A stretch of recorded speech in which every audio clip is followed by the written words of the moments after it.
It was a bid to convince voters he's ready to lead the nation. It's time to shake the rust off America's foreign policy. It's time to invite new voices and new visions into the fold. My foreign policy will always put the interests of the American people and American security above all else. Has to be first. Has to be. From the failure to bring stability to the Middle East to weakening alliances with nations once thought to be friends, Republican presidential hopeful and frontrunner Donald Trump poked holes in the work of the former U.S. president, as well as President Barack Obama. Iran has indeed become a great, great power in just a very short period of time because of what we've done. Trump then laid out a vision for a new foreign policy for the United States, a major priority crushing what he called radical Islam and Daesh.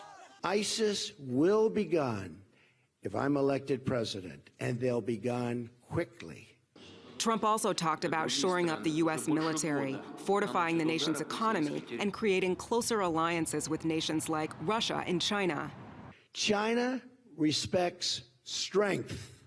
And by letting them take advantage of us economically, which they are doing like never before, we have lost all of their respect. We have the leverage, we have the power over China, economic power, and people don't understand it.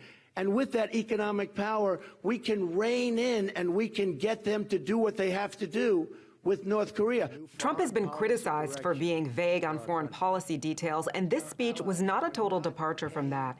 Trump's foreign policy advisor says it was meant to be broad. Some say that's a sign that the candidate is taking the race to the nomination seriously. He knows, as the other candidates know, that you want to be as vague and general as possible, because when you begin to get into specifics, you start to eliminate certain voters who disagree with what you've just said. Reaction to the nearly 40-minute speech is already pouring in. Presidential hopeful and Democrat Hillary Clinton tweeted, "Donald Trump's anti-Muslim rhetoric goes against everything we stand for." No doubt this will not be the last word about Trump's formal declaration of his foreign policy.